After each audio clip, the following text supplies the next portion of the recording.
Sentamos cada domingo a mirar Veraz con Viela y Camila en mano. Bienvenidos a una nueva entrevista Veraz sobre un tema crucial. Si el Estado no puede defendernos y protegernos, ¿lo hacemos nosotros? Stalin Sakoto piensa que sí, permitiendo el porte de armas en casos especiales. Buenos días y bienvenido, abogado. ¿Por qué sí? Porque las fuerzas de refuerzo de la ley han sido sobrepasadas en su capacidad de respuesta.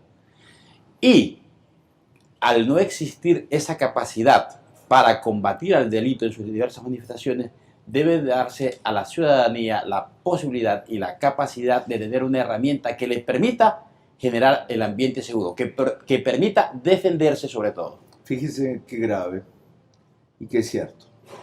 Debe darse a la ciudadanía. ¿A cuáles? De eso hablaremos en los próximos 60 minutos. Hago periodismo político desde 1975 y de opinión desde 1978. En ese género cabe ser pluralista, pero no imparcial. Mi experiencia en la búsqueda de democracia exige dejar fuera a quienes la dinamitan y criticar a quienes la construyen para que el modelo sea veraz. Respondo aquí por lo que opino. Mis invitados por lo que expresan. Nada de eso compromete o representa a este medio. Una entrevista veraz es la mejor forma de conocer la verdad. A eso los invito. Ahora. Este espacio veraz se emite gracias a Telconet Latam, Diario Expreso, Riona, Proyecto Inmobiliario.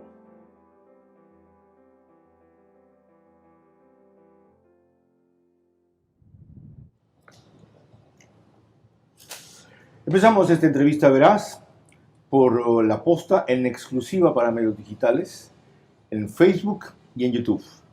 En televisión convencional nos siguen por las dos principales cableras del país, Extreme TV Cable, a través de Canal 15 de Vito TVO, o si prefieren televisión de alta definición 709, también Vito TVO. En DirecTV estamos por los 194, el canal donde emiten Manavisión, que en señal abierta exclusivamente en Manaví es Canal 9. Radio a nivel nacional, Caravana 750M, D-Blue 88.9 FM. Y en la parte central de la Sierra Extrema, 92.5 FM. Stalin Sakoto tiene vasta formación en temas de seguridad. Actualmente es alto comisionado de Relaciones Internacionales del Comité Ecuatoriano en Derechos Humanos y Sindicales, CEDU, entre otras cosas. Aparte de ser abogado, como refería al principio, en la Universidad San Francisco de Quito obtuvo un diplomado superior en gerencia y comercialización, en Cambridge International University otro en Master of Science in Security, y en el Instituto Universitario de la Policía Federal de Argentina, un título en licenciado en seguridad. Así que cuando se hable de expertos en seguridad, él es de los pocos que en este país sí puede atribuirse, o a quien sí podemos atribuirle ese título. Y desde esa vertiente comenzó con un diagnóstico sumamente grave que quisiera que ahorita amplíe. Dijo, porque el Estado ha sido rebasado en sus capacidades de darnos seguridad. ¿Cuáles son las señales de eso? Mira, lo primero es el alto índice de muerte violenta que existe, aún en estado de excepción. Ese es el primer índice que nos dice que las estrategias que estamos utilizando no son las adecuadas. También tenemos que dejar entrever que tal vez lo que no existe es una política clara y definida por parte del gobierno nacional que diga, esta lucha la vamos a hacer de esta manera y vamos a sociabilizar con todos los entes que tienen que ver con el tema. Me refiero a los operadores de justicia, a la fiscalía, la defensoría pública y con la ciudadanía. Hay dos puntualizaciones. Uno, dice el gobierno, ¿cómo les vamos a decir a los criminales esta es la forma en que vamos a luchar contra ustedes. La estrategia se tiene, no se divulga, pues. Y usted está pidiendo que le diga el gobierno, miren, esta es la forma en que vamos a luchar por su seguridad. No, lo que yo estoy proponiendo es de que el gobierno dé una política clara de lucha contra el delito en sus diversas manifestaciones. Y esa política tiene que ser de mano dura y de cero tolerancia. ¿Y no ve usted que existe esa política? No, bueno, no existe, porque una cosa es el discurso político y otra cosa es cuando lo vemos ya en la calle. En la calle vemos que tenemos policías que no tienen todos los recursos para poder actuar. Nosotros vemos que acaban de lanzar una ley orgánica del uso progresivo, del uso legítimo de la fuerza, que es una ley de carácter subjetiva que está dando pie para que el Ejecutivo en 60 días presente un reglamento y finalmente en ese reglamento, ¿qué es lo que se va a decir? Va a decir cómo es que se va a operativizar esa ley que es subjetiva. Ya, sigamos hurgando en eso, porque hemos comenzado por un aspecto muy interesante, la causa. Si son ciertos los datos que usted da, por lo menos de las muertes violentas me consta, hasta mediados del año pasado iban en 1.200 en el país, ahora hasta junio de este año van en 2.600, es decir, más que se han duplicado. Si esto que usted cita es verdad, ¿qué ha llevado al gobierno a la situación que describe? A no tener una política clara de seguridad y así la tiene, no socializarla con todos los entes relacionados con eso. Pero es que lo que pasa es que cuando la política no es clara, todo el mundo quiere hacer lo que le da la gana. ¿Pero por qué no es clara? ¿Cómo es posible que no sea clara? Porque no es, digamos que políticamente eso no te da votos. Porque políticamente se escucha feo, porque políticamente se escucha duro. Y porque políticamente te podrían decir que eres un hombre que no eres flexible y que no eres tolerante. Ya, pero si ya no necesitan votos primero, porque ya ganaron. Segundo, políticamente eso sí da votos. Cuando prometieron mano dura y mano fuerte, como parte de la alianza de paso con Nebot, subieron en las preferencias.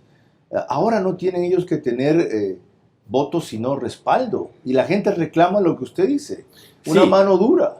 Sí, pero es que al pueblo también se lo engaña. No estuvimos esperando por mucho tiempo la ley orgánica del uso, del uso legítimo de la fuerza. Y cuando nosotros analizamos esa ley, ¿qué es lo que encontramos? Encontramos criterios que son hasta encontrados. Por ejemplo, cuando se refieren a lo que tiene que ver al mantenimiento y restablecimiento del orden público, en el artículo 5, cuando dan la definición de manifestación pacífica.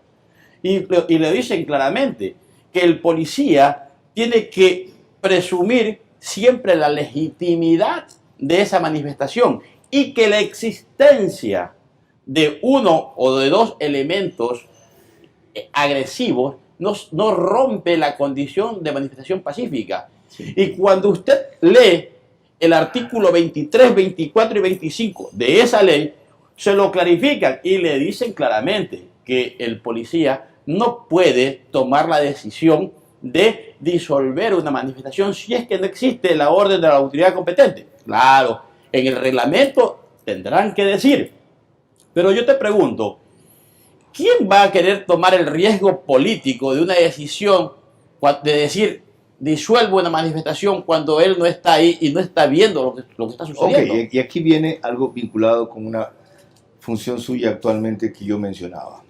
Sí sabe por qué la ley tiene ese tipo de reparos, ¿no? Por los derechos humanos. Así es. Y ustedes, sin embargo, alto comisionado de Relaciones Internacionales del Comité Ecuatoriano de Derechos Humanos y Sindicales, CEDUS, ¿cómo es posible que teniendo esa membresía usted cuestione ese artículo? Porque nosotros tenemos que ser lógicos y tenemos que saber qué es lo que necesita la ciudadanía. Nosotros necesitamos, dentro de un país en orden, para poder seguir creciendo empresarialmente, turísticamente. Caso contrario, no vamos a crecer. ¿El orden se contrapone a los derechos humanos? No sé, mira, en teoría no, porque se supone que debemos ser respetuosos de los derechos humanos y que finalmente eso contribuye al orden, pero no es tan así. ¿Por qué? Porque tenemos una delincuencia que sabiendo y conociendo el orden de ideas que existen en las normas, se aprovechan de eso. ¿Para qué? Para actuar de manera beligerante y de manera violenta. ¿En contra de quién? En contra de los ciudadanos primeramente, en contra de la misma Policía Nacional. Ya. Fíjense cómo en 10 minutos hemos llegado rápidamente al fondo del problema. Y hasta que lo que acaba de identificar Stalin Zacoto se cambie, había medidas parciales, complementarias, atenuantes, no resolventes del problema, que el presidente Lazo, cuando estaba en campaña, tomó muy bien. Recordemos solamente un ejemplo de cómo él fue inclusive a una plantación bananera a sostener la tesis que ahora vamos a analizar en este programa, que los ciudadanos con requisitos y en circunstancias especiales puedan portar armas. Ya vemos la ola de delincuencia en la ciudad de Guayaquil, en la provincia del Guayas. ¿Y ustedes ven un policía por aquí? No hay. En el campo no hay. Por lo tanto, el padre y la madre de una familia agrícola tienen derecho a tener un arma en su casa.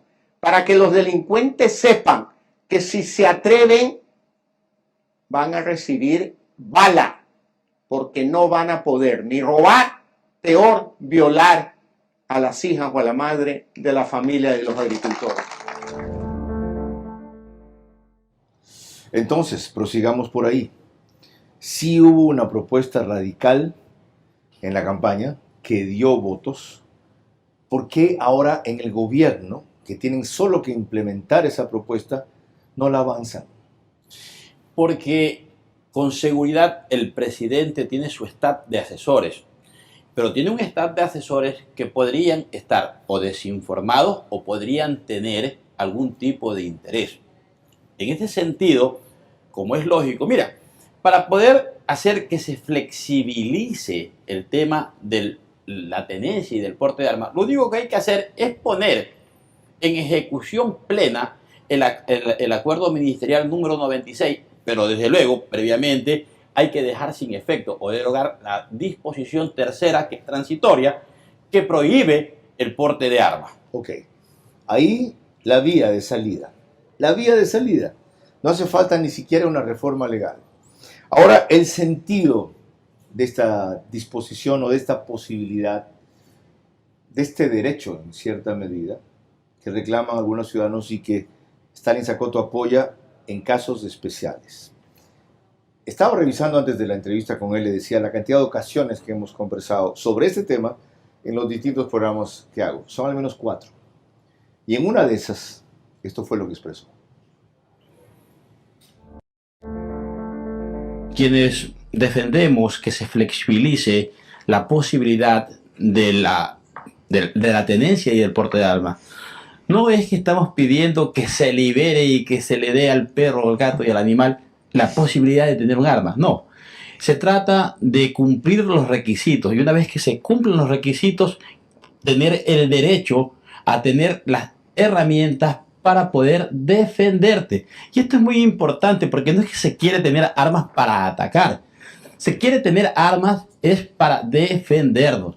Cuando hay un incidente entre que tú llamas a la policía y llega la policía, en el mejor de los casos, imaginémonos que llega en un récord de tiempo de 3 minutos. En 3 minutos ya el ladrón te robó, ya el ladrón se fue. Finalmente no tuviste las herramientas para protegerte. Y finalmente lo que encontramos es que existe una delincuencia altamente beligerante que no respeta nada ni a nadie. Y en este momento ellos han elevado a la categoría de derecho sus abusos y pretenden a través de ciertos vacíos legales, todavía tras que agreden, pedir algún tipo de compensación. Vamos aclarando entonces. Portar armas para ciudadanos que cumplan ciertos requisitos. ¿Cuáles? A ver, actualmente en el reglamento que te hice referencia en el acuerdo ministerial 96 establecen 4 requisitos para obtener el porte y la tenencia de armas.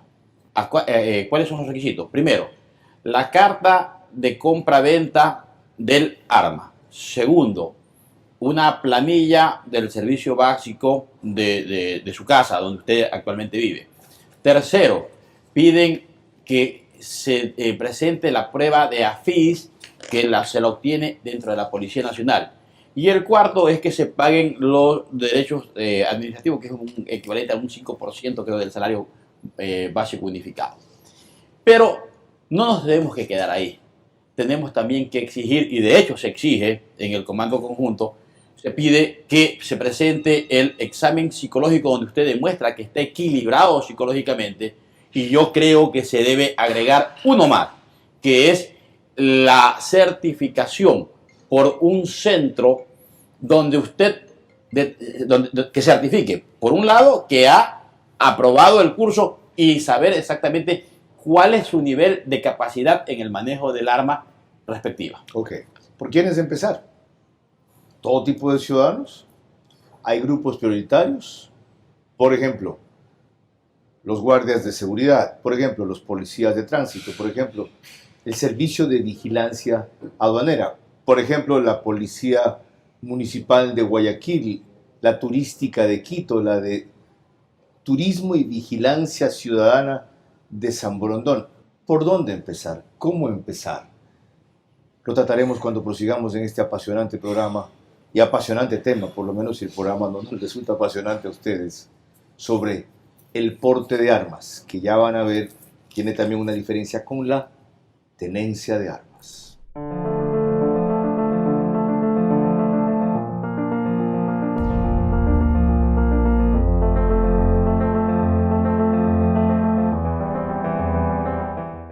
Cambió la forma de hacer negocios.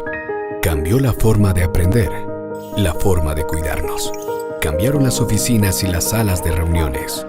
Y aunque los cambios siempre son un desafío, el éxito está en contar con el aliado correcto. En utilizar la tecnología de hoy para ser la empresa que quieres ser mañana. El momento es ahora.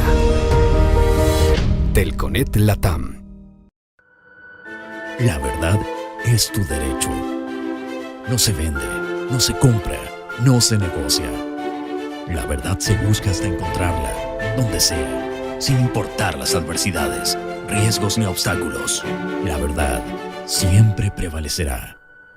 Aunque duela, aunque incomode, aunque muchos tiemblen, aunque pocos la crean.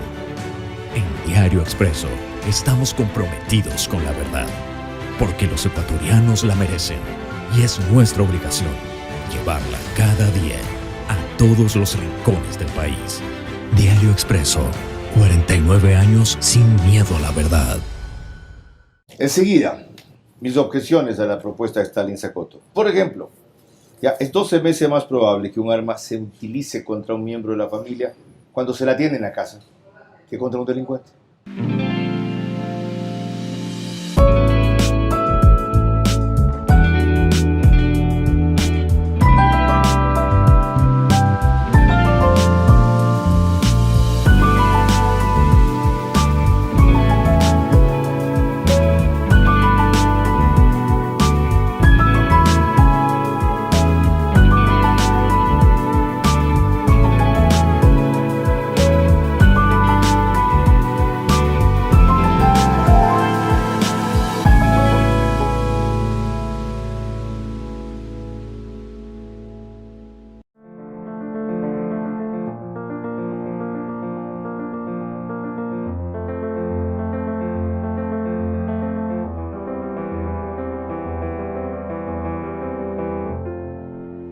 Estamos tratando con Stalin Zacoto el porte de armas, que es diferente a la tenencia de armas. Porte es la persona que tiene el permiso para portar y transportar un arma de un lugar a otro. Tenencia es la persona que tiene permitido tener un arma en su casa o sitio declarado en el permiso. Pero antes de esas precisiones, quiero recordarles a ustedes que estamos cada domingo, por cortesía de Telconet Latam, Riona, Proyecto Inmobiliario, Diario Expreso y Bankers Club. Emitimos desde el piso 33 de El Bankers Club. Yendo a las definiciones, abogado Zacoto, ¿para quién es el porte de armas? A ver, quiero empezar al revés. ¿Para quién es el permiso de tenencia? Ya. El permiso de tenencia tiene que ser otorgado para todas aquellas personas que cumplan con los requisitos. Con lo que usted mencionó. Así es. Y el porte, en cambio, tiene que ser analizado desde el punto de vista de tu ámbito de acción en la sociedad. Para los grupos que mencioné, ¿cabía el porte? Pero por supuesto que sí, Para los agricultores, donde fue Guillermo Lazo en ese video, ¿cabía el porte? por supuesto, Camaroneros. camaroneros, pero también tiene que ser para los empresarios. Porque también usted vea en la ciudad cuántos hechos violentos se producen. Porque el empresario va al banco o envía a alguien al banco y terminan asaltando. Ya, y ahí vamos a la objeción más común que yo se le he mencionado ya un par de veces en otros programas. Los especialistas dicen, por más calificada que sea la persona para portar armas, por muy bien que supere el curso de capacitación, nunca va a tener la destreza, la celeridad, la sangre fría, la crueldad, si se quiere, que tiene un delincuente para usarla. Y cuando haga el conato de querer recurrir a ella, lo que va es hacer acelerar o que le disparen más rápido, o que en efecto le disparen cuando el criminal solo pensaba tener el arma como un disuasivo y no como un efecto de eliminación. Es que ese es el mensaje que ha crecido en la población, porque finalmente nos hacen creer que si levantamos la mano no nos va a suceder nada. Estadísticamente se ha establecido que hay una gran cantidad de casos en los cuales la víctima cedió a todo lo que pidieron los delincuentes y sin embargo terminaron quitándole la vida, porque se pusieron nerviosos, porque era un reto que tenían dentro de la pandilla, etcétera, etcétera. Mira, Perdón, antes de sí. eso, Lautaro Ojeda, que es un sociólogo y analista que se opone a su tesis, dice primero que esto es populismo punible, ¿ya? Y que el porte de armas enlista, usted no se refiere al porte universal, desde luego, comprende también la tipificación de nuevos delitos y hasta de pena de muerte, de eso no estamos hablando ahora, pero sí añade que el libre porte de armas, cosa que no está planteando Stalin Zacoto, es decir, que todo el mundo pueda portar armas, como los Estados Unidos, signifique más violencia y más violencia doméstica. Pero la estadística sí es cierta que le refería hace pocos instantes. En los hogares donde hay armas, es 12 veces más probable que ésta se utilice contra un miembro de la familia, inclusive a veces por accidente, que contra un delincuente. Mira, yo quisiera ponerte en comparación lo siguiente. Cuando alguien comienza a practicar artes marciales, es porque de cierta manera le gusta algo de violencia y de fuerza en el deporte. Pero yo te pregunto, de todos los que practican artes marciales, ¿cuántos se ven involucrados en actos de violencia en la calle? Mínimo. Es mínimo. ¿Por qué? Porque en el proceso de entrenamiento ellos llegan a entender lo peligroso que puede ser un golpe y finalmente son mesurados al momento de actuar. Me ha pasado y me pasa exactamente eso. Ok, cierto, pero ¿aplica la comparación de artes marciales a arma? Por supuesto que sí, porque mira, somos seres humanos. Además, tú has hablado de algo muy claro, tú has hablado de un tema disuasivo.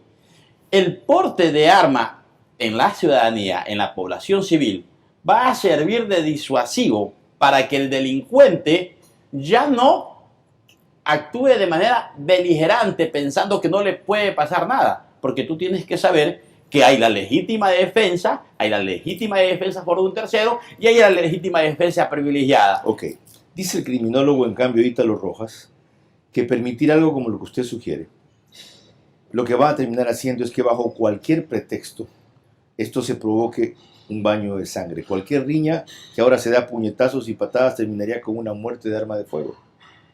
Mira, eso es irreal, eso es producto de hacer este tipo de análisis que no tienen de base ni la estadística ni nada, tan solamente es que se sientan en un escritorio a hacer un tipo de hipótesis y que la hipótesis finalmente se la entiende y se la ve muy bonita, pero finalmente eso no se da en la realidad. Mira, yo te puedo asegurar, en la gente que yo conozco y que están relacionadas con las armas, nadie nadie se ha visto involucrado en un tema de sangre. ¿Cómo capacitar entonces a los ciudadanos para el porte de armas? Esto también lo desarrollamos hace poco con Stalin Sakoto. Primeramente tiene que haber un curso que tiene que ser aprobado. Una vez que usted lo aprueba, es decir, se somete a una prueba y usted lo aprueba, usted tiene derecho a el permiso de tenencia. Y si usted demuestra que usted puede manejarse muy bien, está equilibrado psíquicamente, entonces usted también podría pedir que le den el permiso para el porte de armas. De esta manera nos sentiríamos nosotros, los ciudadanos, un poco más seguros. En este sentido, usted lo ha dicho claro. Primero, tiene que haber un informe de carácter psicológico para demostrar que quien está pidiendo el permiso o la licencia, ya sea para la tenencia o para el porte, es una persona equilibrada. Luego, lo segundo, tiene que mantenerse en un rango de entrenamiento. Tiene que entrenarse mensualmente, trimestralmente, bimensualmente, y tiene que demostrarse que ha efectuado la práctica respectiva. Y es más, debería haber hasta un resultado de la práctica para saber si es que este caballero que tiene permiso de porte efectivamente puede hacer un uso responsable del arma en una situación que Dios no quiera se ve envuelto. Como ven, este señor sabe. Si está en lo correcto o no, verán ustedes. Pero la propuesta no es tan alegre, tan libre o tan irresponsable como algunos creen. Ahora, la capacitación, ¿quién la debe dar? Para eso tenemos que crear centros que sean especialistas en dar este tipo de capacitación.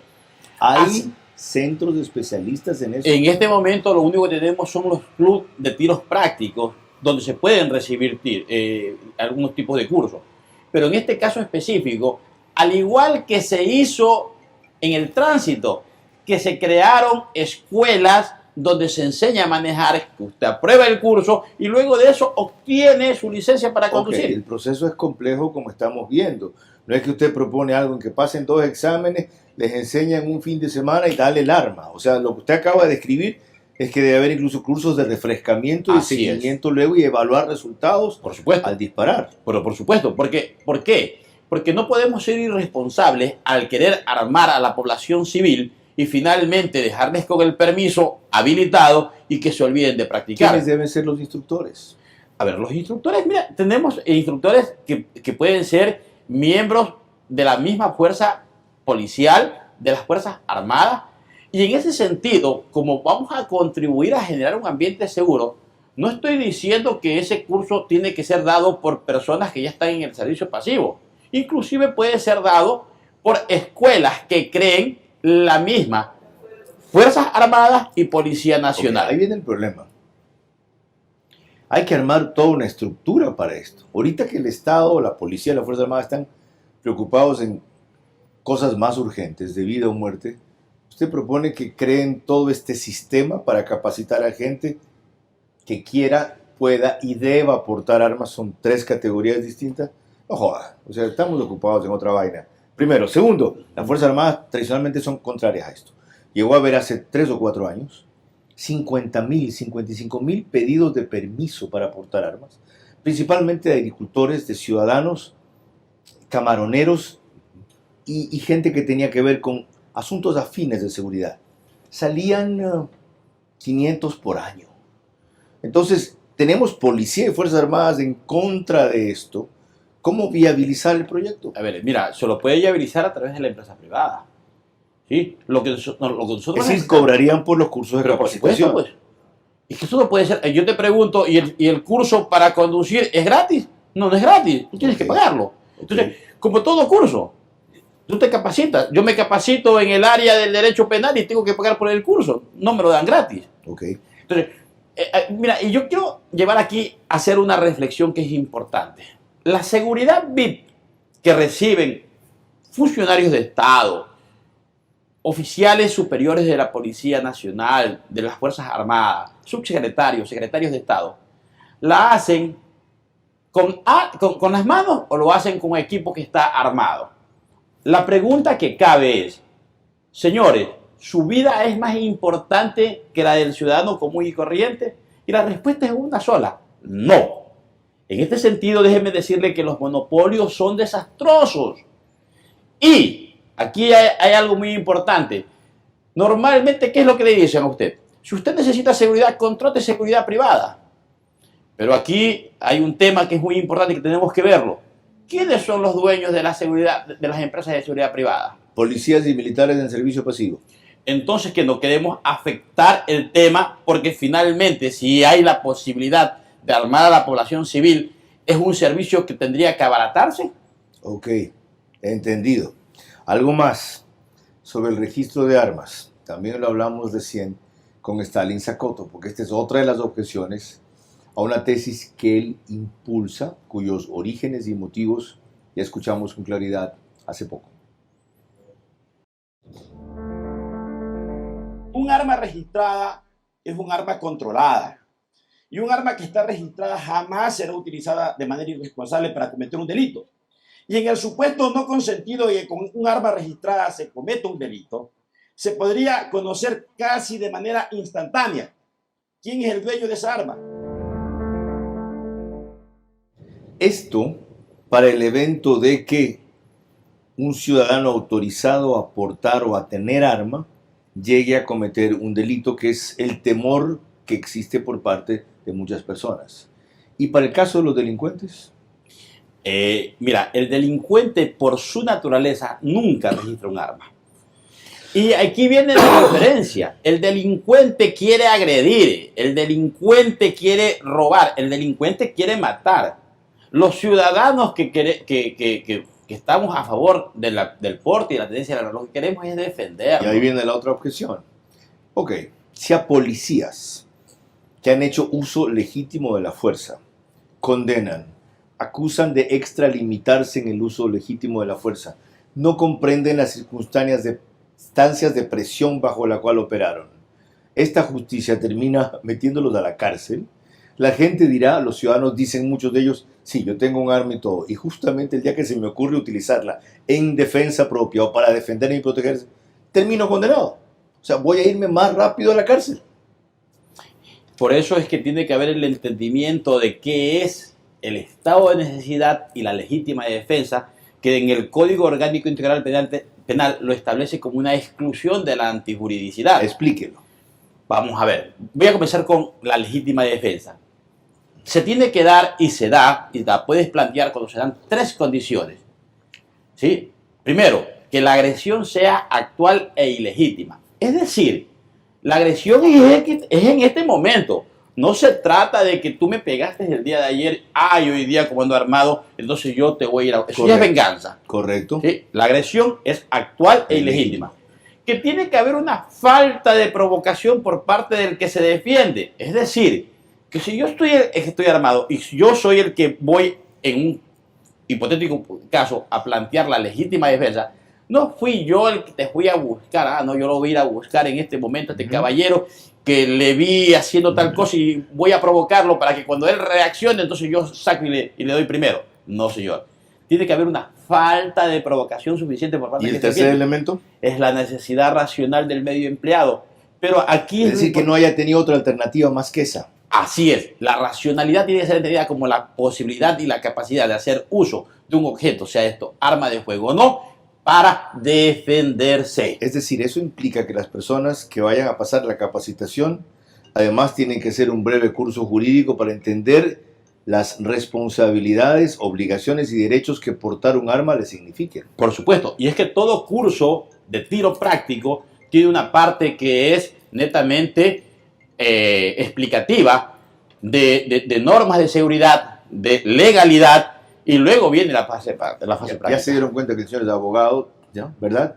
Ahora les recuerdo que también fue policía. Miren esa curiosa y valiosa mezcla para poder defender una tesis que en este momento el Ecuador tiene que debatir.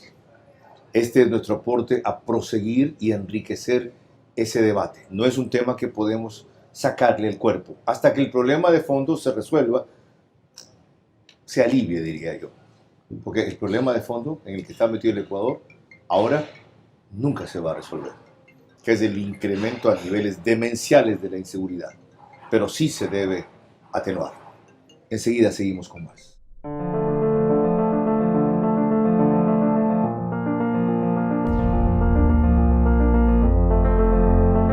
Cuando volvamos, también en una comparecencia anterior, con Stalin Sakoto identificamos 3 grupos para empezar con el porte de armas. ¿Cuáles? Lo sabrán enseguida.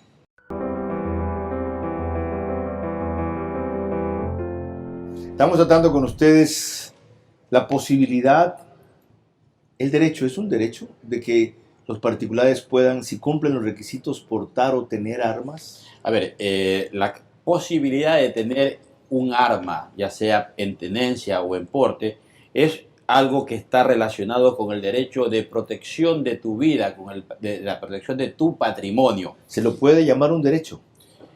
Personalmente, yo de manera legítima, yo pienso que es un derecho, y lo asumo así por estar atado al mismo derecho, ya te digo, de la protección a tu vida. Ya, qué bueno. Por algo usted tiene también la curiosa mezcla de ser un defensor de derechos humanos, un abogado y un ex policía. ¿Llegó hasta capitán de la policía? Así es, ya para ser mayor. Ok. Dicho esto, ¿sabe por qué?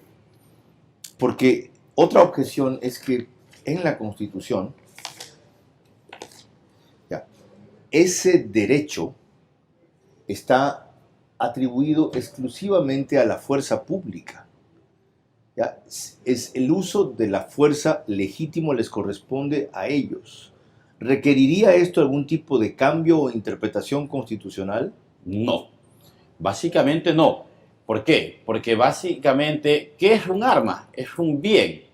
Y si usted cumple con los requisitos para tener ese bien, usted lo puede tener y o portar, si tiene el permiso correspondiente. Es más, la pregunta ya se responde porque si no fuera posible, según la Constitución, ya en las instancias o a los sectores o a las personas que se ha permitido portar o tener armas, se las habría enjuiciado o a quienes otorgaron ese permiso.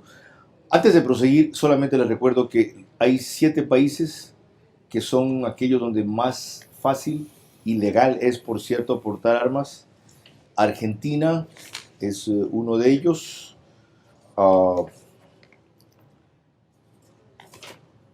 Estados Unidos es otro de ellos.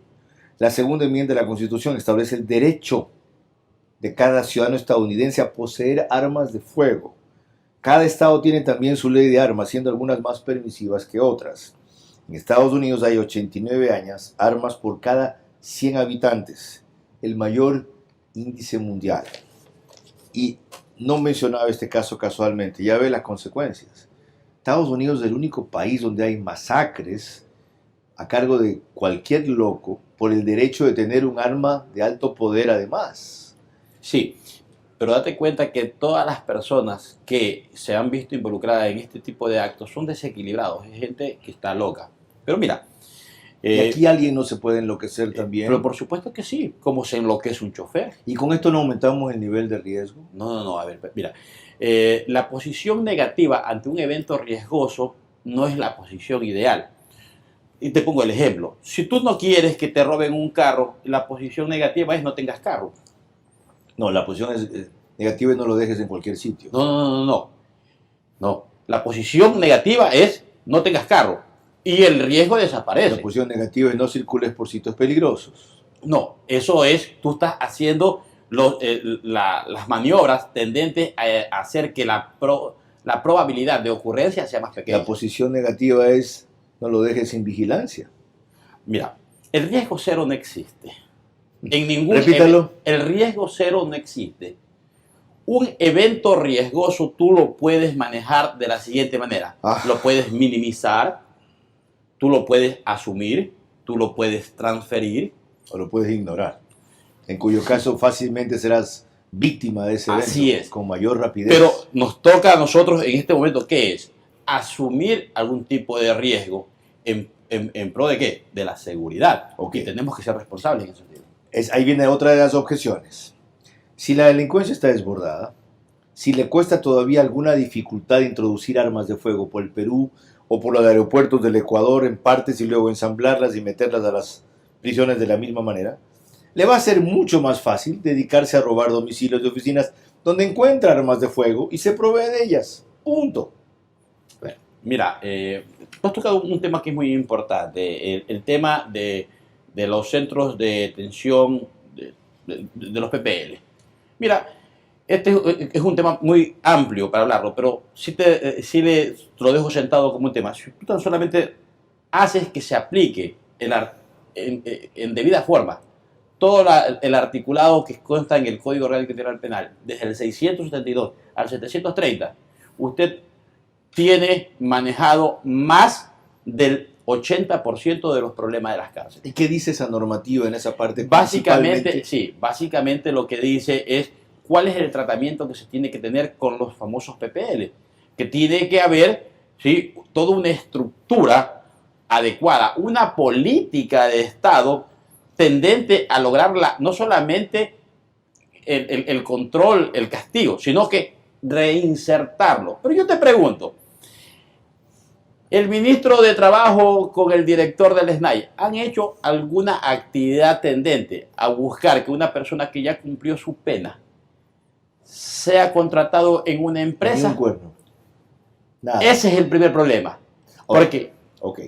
En eso, curiosamente, Stalin, abogado Stalin Zagoto, concluyó en gran parte la comisión que el presidente trajo 6 meses para estudiar cómo recuperar el control de las prisiones. Y ellos acuden a disposiciones como esas, reconocerles primero un trato humanitario. De hecho, el presidente ha dicho que ellos están condenados a perder la libertad, no la dignidad. Y a partir de allí, proceder recién con lo demás. Es decir, por ahora, a todos esos grupos que desde las prisiones manejan lo que tiene que ver con armas, a quienes les llegan armas, no van a ser intervenidos. y tanto es así que acaban de cambiar al director del SNAI y saca como resultado que han censado a 4.000 detenidos. De 38.000. De 38.000 que hay. Es decir, no hicieron ni siquiera el 20% del trabajo. Correcto. Entonces, no estamos cumpliendo con lo que está establecido en la norma. Y para esto no necesitamos que vengan especialistas de afuera. Tenemos especialistas en el Ecuador. Ok, seguimos llegando al tema de fondo. ¿Por qué no cumple este gobierno con lo que está diciendo en la norma? ¿Por qué el presidente no asumió la seguridad como asumió la vacunación? Y parto de que él mismo dijo, en adelante yo me encargaré de esto personalmente. Primero, si así lo ha hecho es un desastre. Y segundo, no lo ha hecho así.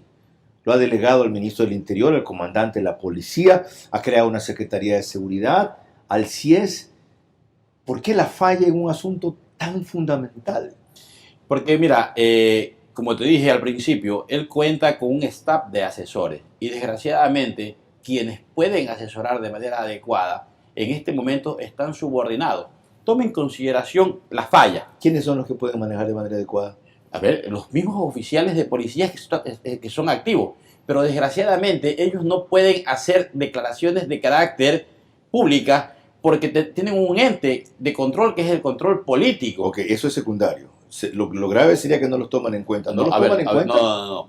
El tema está en el tema en que cuando tienen que decir algo, ellos tienen que adaptar su discurso y lo que dicen, y hasta las mismas estadísticas, a lo que dijo el ente político. ¿Sabe lo que está diciendo usted? Sí. Que hay policías que saben y dominan el tema de Pero por supuesto. seguridad y no les permiten hablar si no se ajustan al discurso oficial. Pero por supuesto, es que esa es la verdad. Si no, No, ratito. ¿Sabe la gravedad de esa verdad que está diciendo? Mira, lo que sucede es que... Están amordazándolos. A ver, no se trata... Están impidiéndoles aportar con su experiencia para acudir a teóricos que comienzan a teorizar de esa vaina y nos hagan un carajo esto. Así es. Toma en consideración, mira, con el No, cuadro... un ratito, usted lo dice así, es como si fuera una cosa de paso nomás. Es que... Esto ocasiona muertes en este país. Sí, pero por eso te digo, no hay una política clara del gobierno nacional. ¿Y por qué no la hay? No la hay pues, simplemente porque no la quieren tomar, pues, la decisión. ¿Por qué no la quieren Porque tomar? tiene un riesgo político implícito. ¿Qué es? Que es, te lo pongo con otro ejemplo. Mira lo que hace Bukele. Bukele sale a la prensa y dice, esta va a ser la manera de actuar de las fuerzas de refuerzo de la ley. Y medio mundo dice, oye, cuando Bukele salga de la presidencia, candidato a ser procesado por la Corte Interamericana. Correcto. Ese riesgo implícito es el que no quiere asumir en este momento el gobierno nacional. Pero tiene que asumirlo. Que lo va a correr igual. En cambio, por la razón inversa. Así es. Candidato a ser enjuiciado por haber incumplido un compromiso de seguridad con el Ecuador y declarado una guerra abierta al narcotráfico para la cual no estaba preparado y ante la cual sí tiene todo el derecho del mundo. Sí, pero tome en consideración lo siguiente. Cuando tú pones mano dura, efectivamente, comienzan a trabajar y se articulan una serie de organizaciones no gubernamentales de defensa de los derechos humanos y comienzan a torpedear a los que están trabajando en el tema. Y entonces tenemos un problema que va más allá. A los que están trabajando mucho hay que llamarlos a juicio político. Y quieren llamar a juicio político al ministro tal, al comandante general tal. Y entonces, ellos que finalmente son seres humanos que viven de su trabajo, que son profesionales de su trabajo, ellos también cuidan su estatus y cuidan lo que puede suceder en el futuro. Qué bien explicado. Qué bien explicado. ¿Algo más quería añadir? Sí, sí. Por eso es que, mira, en este momento, yo te lo dije la vez pasada, en este momento estamos en un momento histórico, coyuntural muy importante. Crucial. Tenemos un mando... Es un momento bisagra. Exacto. Y tenemos un mando policial que lo puede enfrentar. Mira, el general Fausto Salinas, un hombre que tiene más de 30 años como operativo en la calle, operativo del Grupo de Intervención y Rescate, donde la certeza de sus actuaciones son el 100%. Tenemos a Mauro Vargas, un hombre que primero trabajó en la UIS, luego trabajó en la Dirección Nacional Antinarcóticos, que tiene una gran experiencia. Tenemos a Fausto Olivo, un hombre criminalístico, uno de los mejores criminalísticos que tiene Sudamérica. Y se está desperdiciando y la experiencia y formación de esa gente porque no hay una política clara por parte del gobierno. Ok. Y eso es evidentemente cierto. No necesita ser corroborado ni contrarrestado. La gran respuesta es, o la gran pregunta, ¿por qué no hay esa política clara por parte del gobierno que sí la hubo en la campaña y también la hubo al empezar esta gestión? Se le preguntaremos al presidente Lasso si accede a una tercera entrevista tras estos 15 meses de gestión y la consulta que seguramente presentará esta semana. Con la parte final, esta conversación apasionante de un tema polémico con Stalin Sakoto, porte y tenencia de armas. Volvemos enseguida.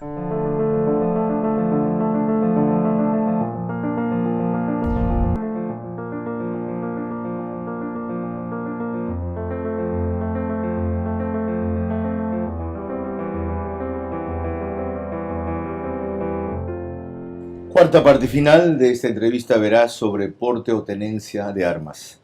Y para volver a lo concreto, como les dije en el bloque anterior, al finalizarlo, porque teníamos inevitablemente que pasar de lo particular a lo general, pero no quedarnos en el análisis estructural de siempre, sino ante la falta de soluciones urgentes a eso, por lo menos atacar la coyuntura.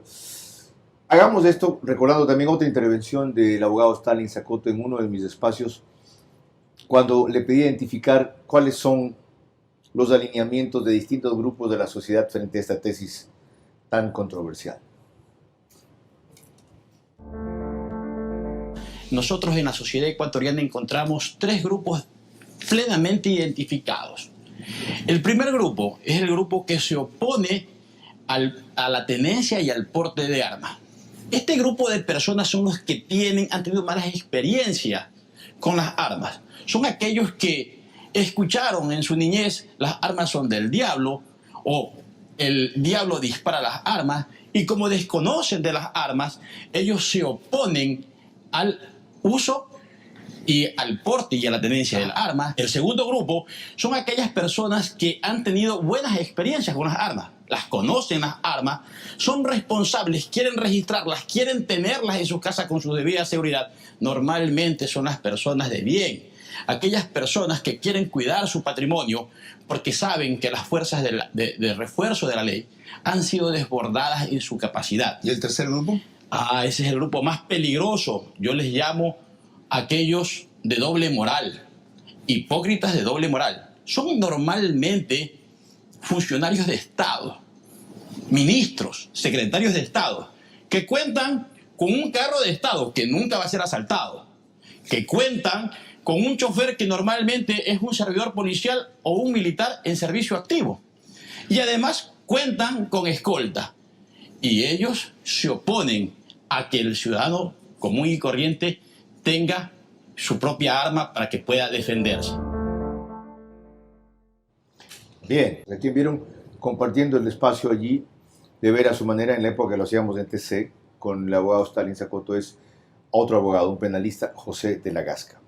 Identificados así los grupos, ¿cómo debe manejarse esta propuesta suya para que prospere? Mira, para que prospere lo que tiene que haber es una decisión de carácter política, como lo dije al principio. Otra vez, la misma vaina. Es lo mismo, pero ¿a qué me refiero? Es que no hay que hacer ni siquiera un trabajo de elaboración intelectual para lograrlo. Ya el trabajo ya está hecho. Decisión política del presidente. Del presidente y del ministro de Defensa. Y del ministro del Interior. También. ¿Por qué del ministro de Defensa? Porque finalmente fue él el que dejó firmado el acuerdo ministerial 96 el 6 de abril de 2021. Diciendo, donde están los requisitos de obtención de autorizaciones contempladas en la ley de armas. Solo hay que viabilizar eso. Solamente tenemos que viabilizar, aplicar este acuerdo ministerial al 100%, pero para el efecto y para que tenga sentido y alcance real, tiene que derogarse la disposición transitoria tercera. ¿Qué dice? Se mantiene la prohibición de porte de armas de uso civil a nivel nacional. Ok. Todo lo demás habilitaría comenzar este proceso, pero por de supuesto, permitirle a quienes califiquen y se capaciten así es, y se actualicen portar armas. Por supuesto. A este acuerdo ministerial habría que agregarle el tema de las escuelas de formación en tiro práctico y las escuelas que tomen las pruebas, pues, la misma escuela que tome la prueba. Ahora, yo te quiero nuevamente reiterar en algo. Tú me dices, perfecto, pero mira, en este momento no, las Fuerzas Armadas, la Policía Nacional está ocupada en otras cosas. Eso necesita muchos recursos. Si no, déjenle en esto a la empresa privada con control de las Fuerzas Armadas y de la Policía Nacional, que finalmente no van a hacer mucho. ¿Cuánta gente cree usted que quisiera calificar para esto? Mira, como tú mismo lo dijiste, ya la vez pasada se presentó el tema, más de 50.000 permisos se presentaron. Estaban represados. Sí, pero a la final no son todos los 50.000 los que verdaderamente lo requieren. Correcto. Entonces hay que priorizar hacia la gente que efectivamente lo requiere, que demuestre que efectivamente pertenecen, en el caso de los ganaderos, que pertenecen a una asociación, que no es que están simplemente inscritos en la asociación y que no tienen nada que ver, tienen que demostrar, ¿sí?, que efectivamente se dedican a esa actividad. Si se abre esta ventana jurídica con los cambios que usted propone, ¿a qué plazo podría estarse implementando el resto del sistema para que la gente comience a calificar si puede portar o tener armas? Esto es inmediato. Es que ya te digo, no es mucho. Inmediato. Pero por supuesto. Y la capacitación y lo demás, las pruebas, los exámenes y todo, ¿cuánto tiempo podría tomar? Pero mira, yo te pregunto, el curso para manejar vehículos, ¿cuánto se demora? No se demora ni 15 días. Una semana. Entonces, es exactamente lo mismo. Lo que tenemos que hacer es delegar a un grupo de funcionarios que sepan, que sean instructores en primer lugar, porque no es lo mismo saber disparar que ser instructor. Son dos cosas completamente diferentes. Algunas características de países que fomentan o permiten el uso de armas. Finlandia es el cuarto del mundo en índice de armas respecto a la población después de Estados Unidos, Yemen y Suiza. Rusia, los únicos requisitos de allá para portar un arma legalmente son ser ciudadanos rusos, no tener antecedentes penales y asistir a un curso sobre seguridad. República Checa, el tercer deporte más popular es el tiro de pie. La licencia de armas es concedida a cualquier ciudadano mayor de 18 años que no aparente ser un peligro para la sociedad. Serbia, la tasa de armas por habitantes en Serbia es la quinta más alta en el mundo y la cultura popular del país es un orgullo portar un armamento. Suiza, siendo uno de los países más seguros del mundo, el 25% de los suizos mantiene un arma de fuego en su hogar. Israel, probablemente el país más riesgoso de este grupo, ¿ya? Pero no por los disparos entre ciudadanos. El 60% de las solicitudes para porte de armas son aceptadas y para los trabajadores y extrabajadores en el campo de la seguridad es aún más fácil tener un arma personal y Estados Unidos ya me referí. Pero hay quienes dirán, mientras oyeron este recuento rápido mío, la diferencia es que no están tomados por el narcotráfico, el Ecuador sí. A ver, yo ahí otra vez voy a las estadísticas. ¿Tú sabes cuántos muertos hay en accidentes de tránsito? Eso no significa que hayan dicho, a alguien se le haya ocurrido decir, oye, ¿sabes qué? Suspendamos las licencias Sportman. Porque también podríamos decir, oye, pero ¿para qué necesitamos el tránsito privado si tenemos el tránsito público? Podríamos decir eso. Pero el tema es que no se abastece. Ya. En seguridad es exactamente lo mismo. Una última consulta, audaz, a propósito de la consulta que esta semana se debe dar a conocer. Este debe ser un tema o puede ser un tema incluido, no se me ocurre la pregunta, pero ahorita pensando, por ejemplo, ¿es usted partidario de que el gobierno viabilice o acelere los mecanismos para que cumpliendo los requisitos legales puedan los ciudadanos tener armas en sus sitios de residencia o trabajo o portar armas a quienes califiquen para eso? Mira, sí, la consulta popular en ese sentido sería un camino, pero en este momento tenemos cosas que son mucho más importantes que tenemos que arreglar. Tenemos que arreglar el tema de los operadores de justicia, tenemos que arreglar el tema del Consejo de la Judicatura, tenemos que arreglar el tema del Consejo de Participación Ciudadana. Yo creo que de manera definitiva no es el momento de presentarlo como consulta. De acuerdo. Es el momento, sí, de tratar y tomar una decisión, y tomar una decisión de carácter político que lleva implícito un riesgo, pero que debe tomarlo el gobierno nacional. Para eso ha sido este programa. Muchas gracias, abogado Stalin Zacoto, por acompañarnos con definiciones tan claras y sustentadas. Si son correctas o no, repito, les corresponde a ustedes evaluarlas. Y a mí, decir que este debate se tiene que abrir y acrecentar. No es posible que si, como dijo nuestro invitado al principio en su análisis, el Estado no está cumpliendo con su obligación de darnos seguridad en general, no solo en lo particular, y ha sido, para usar el término que usó reiteradamente, rebasado en esas atribuciones, el gobierno siga esperando ver cómo se decanta el tema y no abriendo la posibilidad de que quienes califiquen y se capaciten para este asunto puedan portar o tener armas. A la vez, recuerden ustedes que si emprenden ese camino, su responsabilidad es superior, es mayor, sobre dónde tener el arma, cómo tener el arma, de qué manera advertir a su familia y a sus trabajadores que hay un arma en el lugar, o no advertirlo si de repente eso es un problema de seguridad porque se puede correr la voz y generar un robo allí. Esto es tan complejo y tan apasionante a la vez, pero sí cobrar conciencia del poder que un ciudadano está adquiriendo en el momento que quede en capacidad de defenderse a sí mismo mejor de lo que la sociedad se ha comprometido a hacerlo, pero también en la responsabilidad enorme que aquello significa para que cuando proceda, si le toca proceder, ya sea evaluado bien y no condenado como un delincuente más. Sigamos con esta apasionante discusión que tampoco puede ser ad infinitum. Una decisión urgente debe tomar el Ecuador y el gobierno ya. Hasta la próxima.